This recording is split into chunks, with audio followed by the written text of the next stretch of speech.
salah hari kan hari ini ya. Kak Roser ini menemani Anda di awal minggu di bulan November di acara Rumpi Musik. Sama Daniel tentunya yang akan memberiakan hari ini berserta beberapa bintang tamu yang akan kita ajak ngobrol-ngobrol. Biasa, yuk pojok dulu. Apa sih ini kan berita-berita yang rame abis dari acara kemarin, ada berita apa yang menjadi perbincangan publik menuai pro dan kontra, baik itu datang dari dunia nyata maupun dari dunia maya. Dari dunia apa ini nyata sih. Kemarin kan perayaan ulang tahunnya Ashanty ya kan, banyak artis di situ, banyak banget.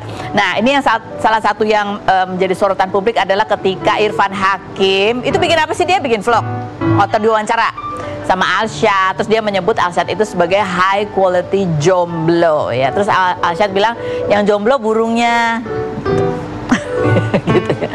Nah, ini kan jadi bertanya-tanya dan orang mulai mencari-cari. Ini pasca kemarin keributan yang menimpa Alshad tuh kan kayaknya udah nggak ada berita apa-apa lagi gitu ya. Orang bertanya-tanya, nah hubungannya sama Tiara tuh gimana, alias Titi kan panggilan akrabnya gitu. Coba kita lihat dulu seperti apa wawancaranya. Lalu kita akan ke sosial medianya, foto-foto mesra mereka berdua masih ada atau enggak gitu ya. Coba kita lihat yang berikut, lihat ekspresinya juga. Aduh, baiklah gitu ya. Tadi kalau aku lihat ekspresinya sih gitu kan, pada saat ada Titi gitu kan, dia nengok gitu. Titi siapa yang dia lihat ke belakang itu. Makanya aku tadi tanya sama yang tamu yang datang, ada nggak sih? Ternyata nggak ngelihat ya. Coba aku datang, aku absen satu-satu ya. Ada stock shootnya postingan Tiara Andini di ulang tahun. Oh ada ternyata ini Titi. Ini foto ini beda banget. Ada kok. Ada kan, berarti Titi ada nengok. Berarti nggak jomblo, mungkin belum nikah. Gimana sih? Udah nikah ya? Gimana sih? Alshad tuh gimana sih? Statusnya aku bingung. Coba kalau kita lihat feedsnya Alshad dan Tiara, apa yang terjadi? Kalau di sini sih fotonya Tiara masih ada tak fotonya bareng Alshad, tapi nggak banyak ya kan, sebelumnya masih banyak. Kalau postingannya Alshad, ini terakhir mereka posting kapan sih? Sebenarnya kayaknya semua lagi tiarap gitu ya. Ya nggak apa-apa ya, namanya jodoh kita kan nggak tahu. Komentar netizen, ini apakah benar jomblo? Nanti aku tanya Irfan Hakim. Yang berikut, Mas Alshad kenapa grogi gitu katanya. Yang berikut, nggak putus guys, cuma private aja katanya. Coba kita lihat, kayaknya mereka tuh punya lah Instagram yang beda ya, alter ya. Tahu alter? Punya alter berapa kamu? Rosa? Hahaha katanya. Yang berikutnya, pantas nggak pernah saling posting lagi, berarti benar feeling aku kalau udah putus. Kayaknya sih enggak ya. Begitu Titi ada, terus dia langsung refleks nengok gitu kan tadi ya. Yang berikut, kelihatannya status putusnya juga di privat agar Tiara bisa fokus berkarir tanpa dijodoh-jodohin. Tiara nggak suka dijodoh-jodohin. Wow, ini paham betul ya sama Tiara. Yang berikut ada lagi komentarnya, bukan jomblo tapi duda. Ini dia betul. Udah ya, oke. Nah, berita yang selanjutnya dari dunia nyata juga yang menuai komentar dari dunia maya. Ini adalah kabar Lulu Tobing kembali menggugat cerai suaminya Badi Mulya. Ini adalah pernikahannya Lulu yang kedua ya. Mereka tuh menikah di tahun 2019. Di tahun 2021 Lulu Tobing tuh pernah mengajukan gugatan cerai, tapi gugatannya ditolak sehingga masih melanjutkan pernikahan, dan tahun 2023 ini dia mengajukan gugatan lagi gitu. Kalau kita lihat di Instagramnya mereka sih tidak saling follow, tapi Bani itu masih memfollow ibunya Lulu Tobing gitu kan. Nah, kita lihat juga di postingannya Lulu Tobing terakhir stock shoot ini di story-nya ya, dibilang gini, God taught me that I don't have to tell my side of story, He saw it all gitu. Jadi dia nggak perlu menceritakan kisah dari sisinya gitu, karena Tuhan tahu segalanya gitu ya. Terakhir ya muncul tuh di podcast 10 Juli 2023 di podcastnya Melanie Ricardo. Dia bercerita tentang harapannya ingin menjadi istri yang bahagia gitu ya. Ya, coba kita lihat yang berikut. Jadi kalau buat setuju ya. Ya, komentar netizen, coba apa sih sudut pandang netizen punya ada lagi nih. Seakan-akan pernikahan dibuat mainan ya, gampang banget kayaknya, habis gugat cerai terus balik rujuk lagi, terus gugat cerai lagi, pemikiran yang sangat kekanak-kanakan menurut aku mah katanya gitu. Oke, baiklah lanjut.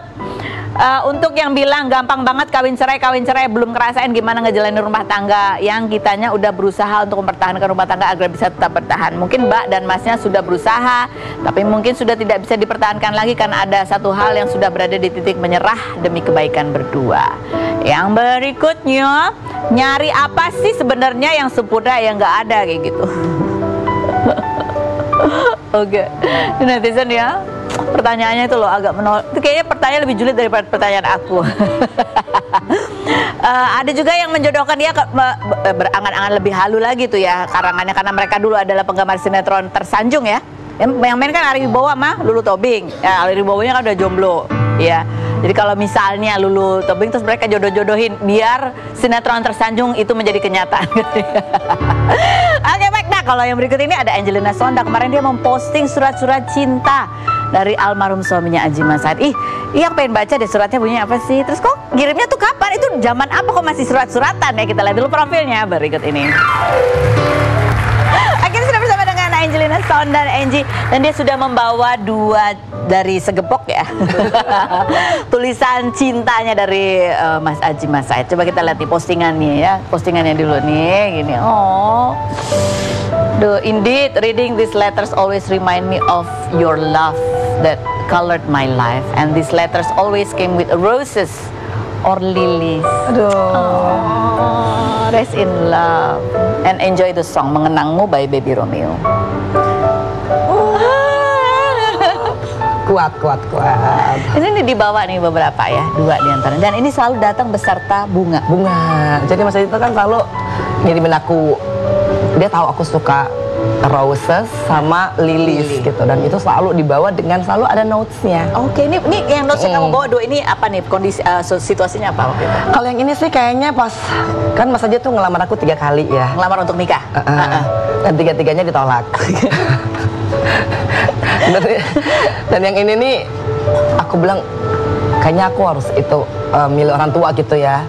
Nah, terus yang begini datang beribu-ribu gitu kan. Jadi udahlah, be together again and then this is for real gitu. Oke, jadi yang datang gini tuh beribu-ribu, maksudnya surat-surat kayak gini datang dan dari dengan Mas bunga Adjie, gitu dari Mas kan. Adjie. Beribu-ribu. Aduh, udah. Aku kan pacaran sama dia 6 tahun. Iya. Jadi kebayangkan dari proses ke situ. Dan pas aku posting surat-surat ini, terus muncul lah gitu kan di komen-komennya. Aku inget pas dulu Mas Adjie tuh suka teriakin Mbak Angie di mic. Iya, DPR itu aku tuh sampai ya Allah gitu loh. And then gak pernah kepikiran kalau orang notice kan sebegitunya Mas Adjie kan deliver cintanya dia. Karena aku tuh sebenarnya sedih ngebacanya, lu ingat dulu karena nggak ada lagi yang kayak gitu soalnya. Nggak ada. Udah ganteng, romantis, aduh gitu ya. My dearest Angie, I hope we can be together again, but this time is for real. I love you. Abis ini sih aku bilang yes. Ya Allah. Kalau ini apa? Kalau ini Mas Adjie kan nembak aku pakai lagu Kau Yang Kusayang. Jadi dia bawa mobil putar lagu itu, Cinta Yang Tulus gitu kan. Nah, itu kan lagunya jadul banget sih. Lagu lama banget dan Keanu precisely the same sama kayak bapaknya, suka lagu-lagu tua. Setua itu. Oke. Dan emang setua itu. Nah, jadi lagu ini dibawain. Jadi dia kalau lagi aku mungkin perlu keyakinan gitu, diingetin lagi saat dia nembak aku pertama kalinya, dan dia menyatakan bahwa I love you truly. My love Angelina, Kau Yang Kusayang, itu judul lagu. I love you truly. Kok ada sih laki-laki kayak gitu tuh ada ya? Udah nggak ada sekarang ya. Tapi dia pernah ada gitu yang kayak gitu. Ya nggak. 6 tahun lama banget ya. Dan menikah apa? Ya 1,5 tahun ya, 2 tahun ya. 2 tahun. Itu karena masih menunggu restu ya waktu itu. Enggak, abis itu kan Mas Adjie meninggal kan. Enggak, maksudnya 6 tahun itu 6 tahun itu ya karena bolak-balik dari yang tawarannya nggak boleh, udah gitu Mas Adjie nawar lagi tetap nggak boleh. Terakhir ayahku hanya bilang ya boleh asalkan beda agama. Terus kata Mas Adjie enggak. Harus sama, janji again okay, and then we make it real lah. Terus aku dibawa ke ini Penghulu sekaligus mualaf. Jadi aku kaget ya Allah, pas aku nyampe ke rumah itu cuma telepon biasa. Datang ya Darl ya, aku sampai loh. Ini, dan itu adalah ada sebagian ustadz dari dapilku, dan dulu kan namanya aku nyalek kan, aduh ustadz dari dapil ya kan. Oh ya gimana? Ya udah sudah tahu cara mengucapkan syahadat. Ya, aku duduk, ya Allah, Mas Aji bener-bener ya Allah ya. Tapi aku nggak pernah menyesal dengan hal itu, dan aku selalu membuat kadang-kadang ketawa. Terus effortnya dia gitu loh untuk begitu. Habis itu udah disiapin soto, makanan kesukaannya Mas Aji gitu kan. Ya udah, and then ya get married gitu. Oh ya, so romantis banget ya. Mungkin kamu bilang adalah salah satu suratnya adalah ketika kamu udah mulai ragu, dia tulis ini. Iya, jadi dia selalu ngingetin bahwa ini loh, aku kan nembak kamu dengan lagu Kau Yang Kusayang. Iya, kenapa dia harus kirim ini tuh, apa yang terjadi pada saat salah Karena satunya? pasti kan aku antara orang tua gitu loh, terus apalagi dengan perbedaan agama gitu, daripada kasihan kadang-kadang dia ke Manado terus hasilnya 0 ya, ditolak lagi, datang lagi ditolak lagi. Aku memutuskan untuk tidak melukai kedua-duanya begitu. Tapi akhirnya karena kan sebenarnya bukan pilihan ya Mas Aji, bukan pilihan, orang tua aku juga bukan pilihan. Susah lah, Tapi aku harus memilih pada saat itu. And then dia terus meyakinkan sampai ke kakakku, diajak ngobrol ya kan semuanya. Ya, and then ya manis, oke. And then Mas Aji meninggal, makanya aku tuh kayak aduh. Oh, ini coba komentar netizen yang kita baca ya, bunyinya ya. Aduh, ini dari Sahwa komentarnya. Kemudian yang berikutnya, you true love with Aji, but you still have long live, menikahlah lagi cantik. Yang kamu dengar cerita juga, dia sering di DPR pakai mikrofon tuh, dia ngomong apa? Ya, nanti malam dinner yuk gitu.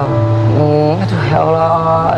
Dan itu kan semua orang mendengar kan, dan aku tuh kan kayak yang tersipu-sipu malu lah begitu ya. Biasa kan zaman masih muda kan, itu masih ya Allah berapa 20-an berapa gitu loh tahun kan. Nah udah gitu, udah lagi diam-diam kan orang ada pendapat lain. Oh iya saya, ya kan misalkan pada waktu itu aku lagi pimpin sidang kan, karena kebetulan aku ketua fraksi, aku pimpin sidang. Oke, ada pertanyaan lain. Oh ada. Oke, Aji Mas Said, nomornya aku lupa tuh ya, nomor A berapa Pak. Ji, bilang iya ya. Nanti mau aku ajak makan ya. Ya, cuma sih. Oh, ya ampun. Dan aku nggak notice kalau ada orang yang mengingat momen-momen itu. Coba gitu. kita lihat komentar netizen ya. Nih. Buka.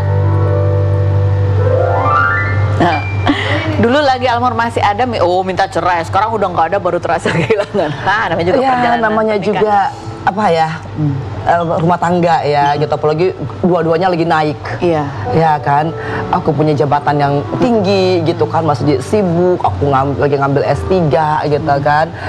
Ya begitulah rumah tangga, pasti up and down, pasti ya kita punya friksi-friksi pasti ada lah. Friksi pasti ada, dan itu sebenarnya yang bikin malah kita susah move on. Karena ketika kita ngelihat bahwa oh kita udah pernah yang mau berpisah tapi tidak berpisah gitu, berarti kok kita ngeklik sebenarnya ya, berarti ya begitulah.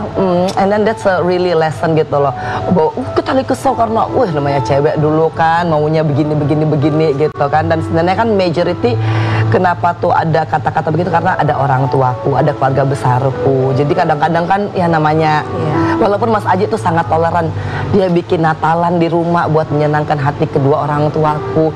He try his best lah. Oh, jadi pasti sedihnya double-double ya ketika ternyata waktumu bersama almarhum itu cuma sebentar. Itu. Jadi ternyata setelah yang sudah, kan ini kan ngelamarnya kan bertahun-tahun, and then akhirnya aku bilang yesnya juga butuh bertahun-tahun. Alhamdulillah cepet dapat momongan ya. And then after semua perjuangan itu, terus Mas Aji meninggal. Jadi kan gue ngerasanya kayak wah tuh. Tapi the love is still there gitu kan. Pas lihat Keanu juga begitu. Nggak tahu ya, Keanu jangan seromantis ini ya, karena nanti cewek-ceweknya pasti bakal kleper-kleper kan. Dan ini yang membuat Angie kemudian ya menulis lirik. Ini kamu yang nulis ya? Iya. Judul lagunya lirik dan notasi. Dan notasinya Mengenangmu. Oke, coba kita lihat sih video klipnya seperti apa. Ini menggambarkan perjalanan cinta kalian. Oke, kita lihat.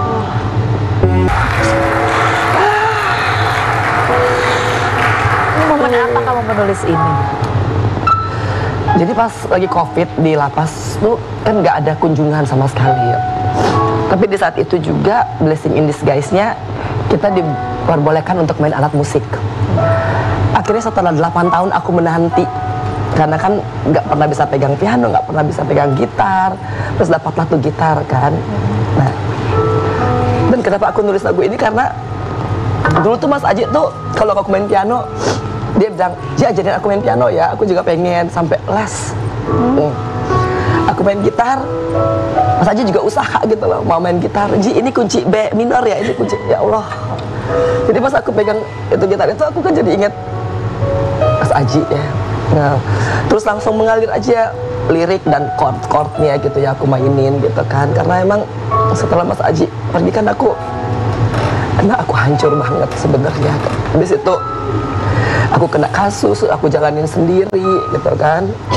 Dan kadang-kadang I wish Mas Aji tuh bisa sama-sama aku karena kan Mas Aji berada dengan aku ketika keputusan-keputusan penting yang aku ambil, misalkan oke, aku mau menikah, aku mau pindah agama gitu, dan dia selalu di situ yang selalu oke, Ji, aku nanti sama-sama kamu tenang, I will never leave you gitu. Nah, tapi kali ini kan aku hadapin sendiri, jadi lagu itu aku tulis dan ya Allah, alhamdulillah lah, pokoknya itu buat Mas Aji dan juga buat Keanu. Ini badai pada saat itu datangnya luar biasa ya. Bertubi-tubi sebenarnya ya. Jadi habis Mas Aji meninggal, terus aku masuk, kakakku meninggal, gitu ya. Terus aku dinaikkan hukumannya, gitu. Terus Keanu nggak punya tempat tinggal. Jadi aku tuh ngerasa ya Allah, aku bener-bener nggak ada Mas Aji ini, and then semuanya kayak badai gitu loh menghampiri. Aku harus masuk ke lapas. Terus karena satu kondisi aku tuh harus ada di kamar besar gitu kan, harus campur dengan narapidana umum gitu. Dan aku ngerasa ya Allah. Tapi kadang-kadang tuh kenapa aku kuat ngejalaninnya, karena aku tuh selalu melihat gitu loh, kayak Mas Aji tuh standing there gitu loh. Terus udah, Ji ya, kuat ya, Ji. Jadi aku tuh kuat karena aku tahu tuh Mas Aji walaupun gak ada, tapi dia ada. Habis tahajud itu udah gak ada orang sama sekali. Yang bangun kan jarang ya. Dan aku selalu dapat kekuatan dari situ. Maksudnya kadang-kadang aku mungkin memvisualisasikannya ya, maksudnya dia ada salah aku gitu loh di balik jeruji gitu kan. Terus dia bilang, "Enggak, kamu kuat, kamu bisa gitu. We've done this before. Kamu mengambil keputusan besar, kamu bisa jalanin. Sekarang kamu juga bisa jalanin. Ingat ada Keanu Sahwasa Bali ya." Pada saat itu pasti kamu ada momen dimana kamu belum sempat berduka, betul-betul berduka. Aduh. Jadi sebenarnya aku tuh kan pengen, pas Mas Aji meninggal tuh aku tuh pengen banget ikut Mas Aji. Maksudnya aku bilang, karena aku pikir aku udah ngikut Mas Aji ya, aku nggak punya way to go back gitu. Aku pasti kembali ke keluarga pasti juga mungkin decision gitu. Tapi aku lihat Keanu lagi gitu kan, terus aku pikir nanti Keanu mau sama siapa gitu ya. Terus aku kuat-kuatin diri, enggak, aku harus bisa.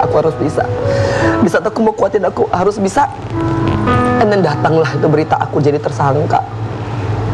Terus aku bilang, "Dal, ini kayak begini nih, aku bisa bagaimana?" Dan aku nggak punya siapa-siapa di Jakarta kan. Aku ini kan seorang diri di Jakarta dari Manado gitu. Terus aku bener-bener decided aku mau ikut sama Mas Aji. Makanya kan aku bilang, "Ya Allah, aku pengen banget ikut sama kamu." Gitu. Dalam artian pada waktu itu, kalau sekarang ya astagfirullah ya, tapi waktu itu ya udahlah Dal, buat apa lagi gitu loh. Tapi akhirnya aku inget Keanu. Makanya di lagu itu ada lirik, "Tapi kenangan itu yang menguatkan aku. Aku lihat Keanu gitu kan. Keanu needs me." Dan sekarang aku kuat kok.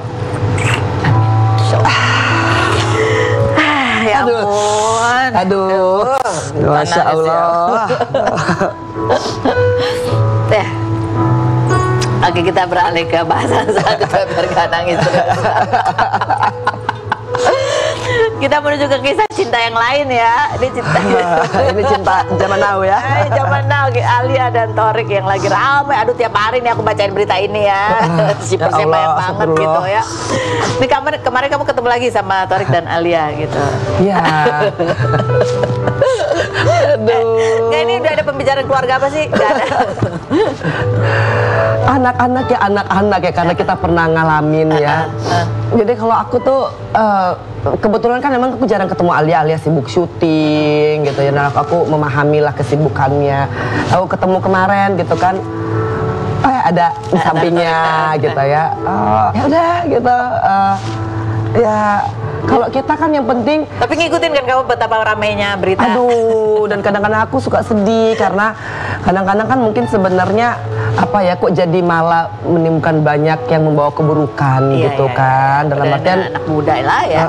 Artinya komentar-komentarnya kadang-kadang it's okay sih untuk nggak suka, itu hal yang biasa. Nggak suka itu normal gitu loh. Tidak setuju itu biasa. Tapi yang tidak biasa adalah ketika mengutarakan dengan kata-kata yang terlalu sementara kan kita nggak pengen anak-anak seumurannya anak-anak kita ya, maksudnya 25 ke bawah tuh kok diisi dengan kata-kata yang justru merefleksikan ketidakdewasaan milenium gitu. Iya, itu tantangan anak muda zaman sekarang ya kan, beban mental gitu. Nah, aduh itu kan. Dan Alia, dan itu kamar kita juga sering baca atau sering lihat juga nih, Alia tuh sekarang lagi ikut kajian, Masya Allah gitu, rajin banget memperdalam ilmu agamanya. Nah, kamu melihatnya itu gimana? Setelah berikut ini jangan kemana-mana, tetap di Rupi.